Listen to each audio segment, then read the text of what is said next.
And now, the best 60-ish seconds of your week. And of course, we're all smiles because there is fabulous news this week. Not really news at this point, but a marvelous, unbelievable election day here in the United States of America on Tuesday.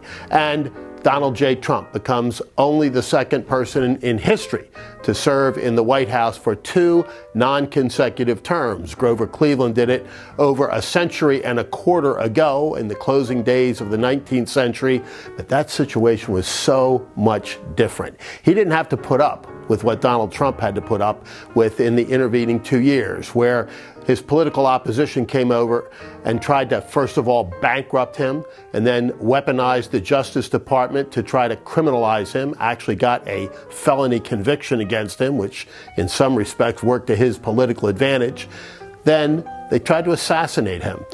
Grover Cleveland didn't have to deal with any of that. And Cleveland's re-election was not what Donald Trump's was, a transformational election. I'm going to talk a lot about this today, and if you're just settling in, this will be a little longer than the best 60-ish seconds of your week because I really want to tear apart and break down what happened on Tuesday because it was so fabulous that we want to talk about it for just a second.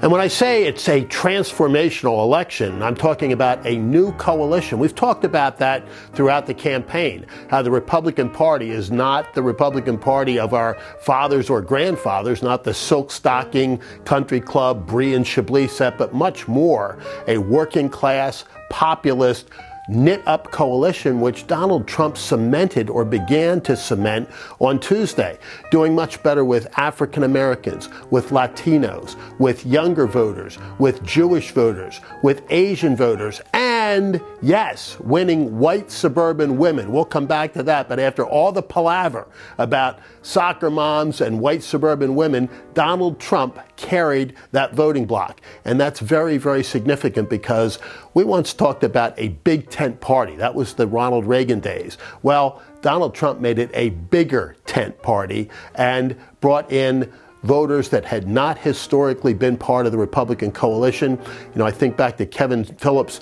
the new emerging Republican majority 50 plus years ago. Now you have a new majority of a very different sort. And so we're going to explore that in days to come. But for right now, we'll simply say, look at what Donald Trump did on Tuesday.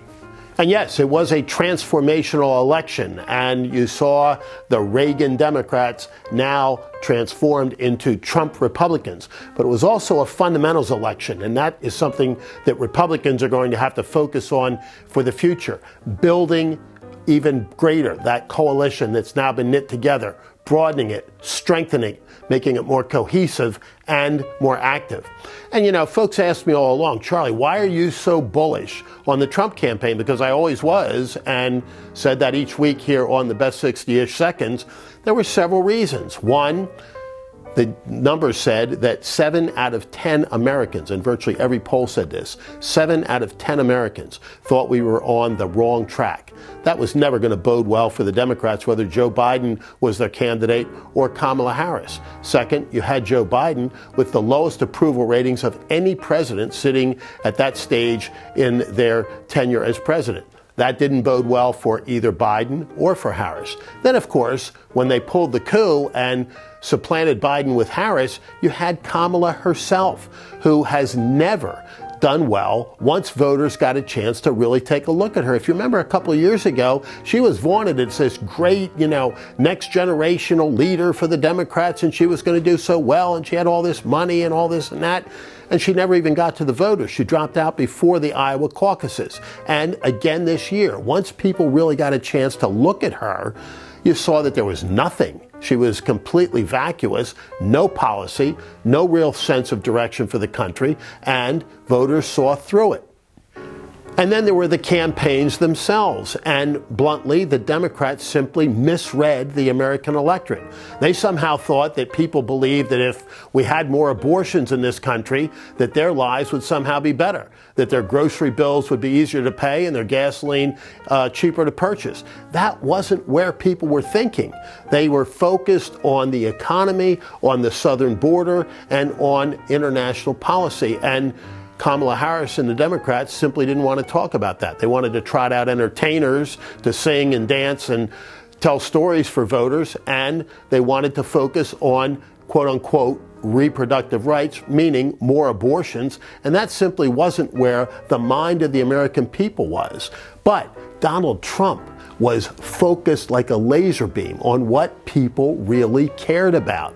And he made it so simple. She broke it, I'll fix it.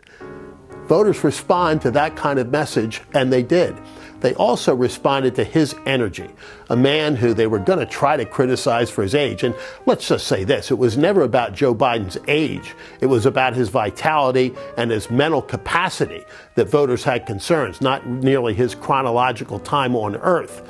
But Donald Trump had the energy, the constant ability to connect with voters and to talk about what they really cared about. And he made a great choice for vice president. Criticized it first, but J.D. Vance came through like a champion, not only in the debate with Tim Walz, but out on the campaign trail each and every day. Meanwhile, Tim Walz, who was lauded by the media as this fabulous, ordinary guy, hunter, football coach, blah, blah, blah, from Minnesota, and turned out to be a complete dud on the campaign trail. Couldn't connect with voters because it wasn't real. And voters have an instinctual understanding of authenticity. I know it was somebody that once said, when you can fake that out, you've got it made. But voters see through all of that. And ultimately, as we said last week and in the recap a week before that, this campaign boiled down to two simple words: strength versus weakness. And you saw the strength of Donald Trump throughout the campaign. Who can ever forget that iconic image of him with his fist raised, blood running down his cheeks, saying, "Fight, fight, fight." That was, of course, the defining moment of this campaign, but it translated into so much more out along the campaign trail. Kamala Harris afraid to face the media and afraid to answer real questions, whereas Donald Trump took it right to the voters, right to the American people each and every day. And of course, those visual images, not only of President Trump pumping his fist, but working in a McDonald's, putting on a vest and getting into a garbage truck. I mean, those are the things that really connect with people. And he did it magnificently on so many occasions throughout the campaign. And as a result, as we mentioned already, he carried white suburban women. He was an uptick significantly, 10 plus points with African Americans, with younger African American men in particular. He ticked up almost 10 points with the youth vote. We kept hearing, the young voters are all going to be out there for the Generation Z. They're going to turn out in big numbers for the Ds, etc. Didn't happen. On the contrary, Donald Trump carried that. And I'm still trying to fact check this one for certain, but I have been told, and I have no reason to doubt it, and if it's true, it is absolutely remarkable, that Donald Trump performed better in 2024 than he did in 2020 in, get this, every single county in America.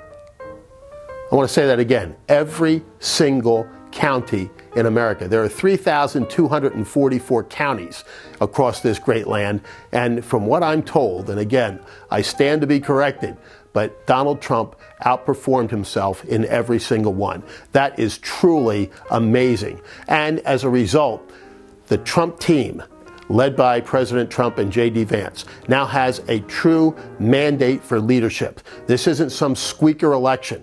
This is a true mandate. And how well we collectively use it for the American people will define what the Republican Party is for the next generation. And of course, the landslide victory of President Trump and J.D. Vance at the top of the ticket had significant repercussions down ticket.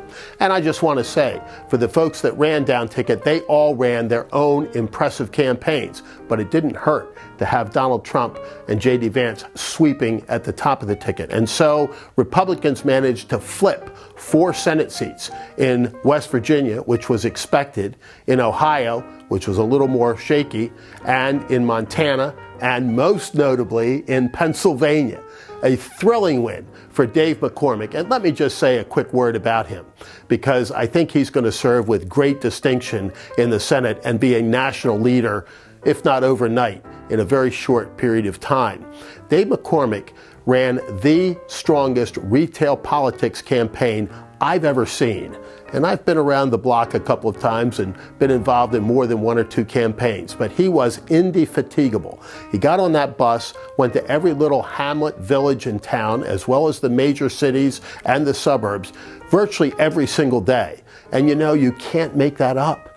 Once he made those stops, got the media appearances that went along with them, energized the folks that he was with, it was in the bank, so to speak. And Bob Casey simply didn't do that kind of thing, and it pointed out the distinction and difference between those two campaigns. So Dave McCormick won not only with the help of Donald Trump at the top, but on his own merit, on the strength of his campaign, his vitality, a great resume, a wonderful spouse, and a great life story.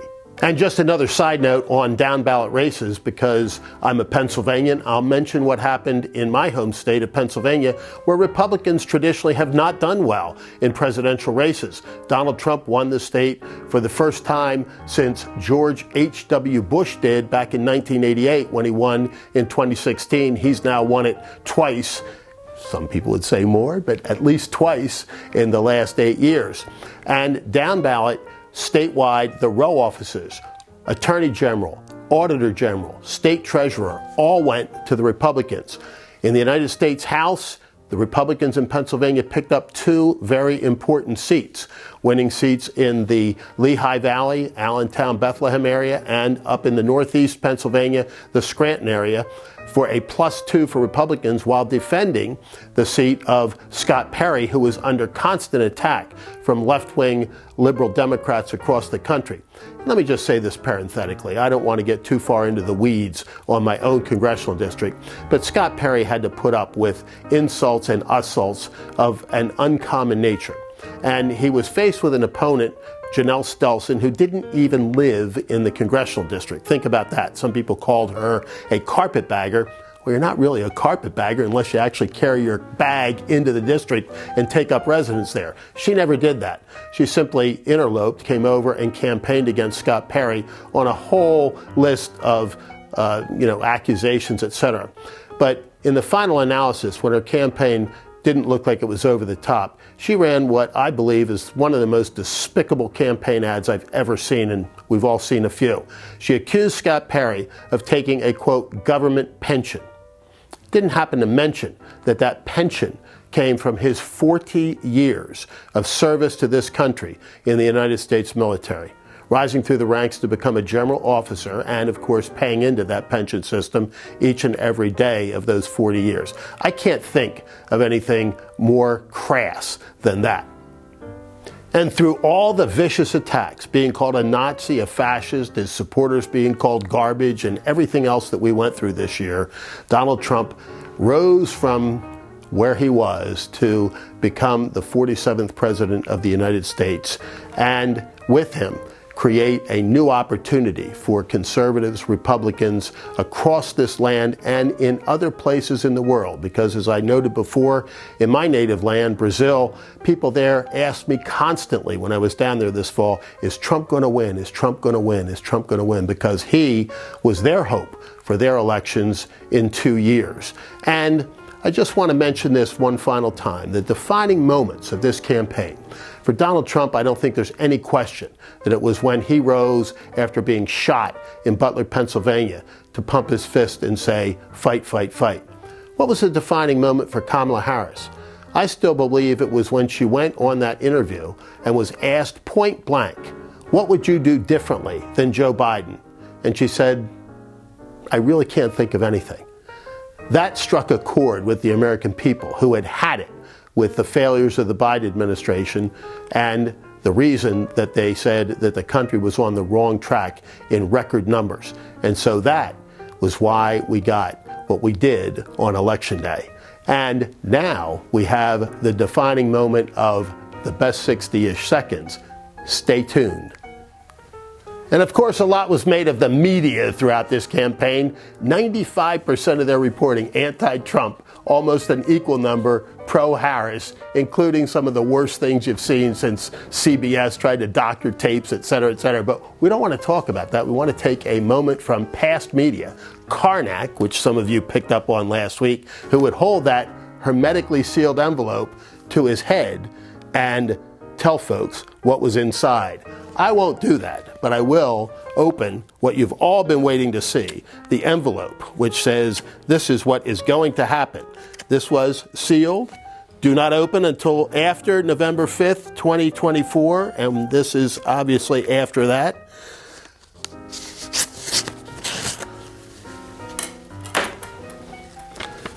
And it says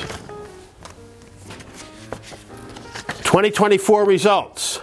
Electoral College, Trump, 312. Now, we're not there yet as we tape this, but if he carries both Nevada and Arizona, it will be right at 312, exactly, just as I was 20 years ago when I called it exactly.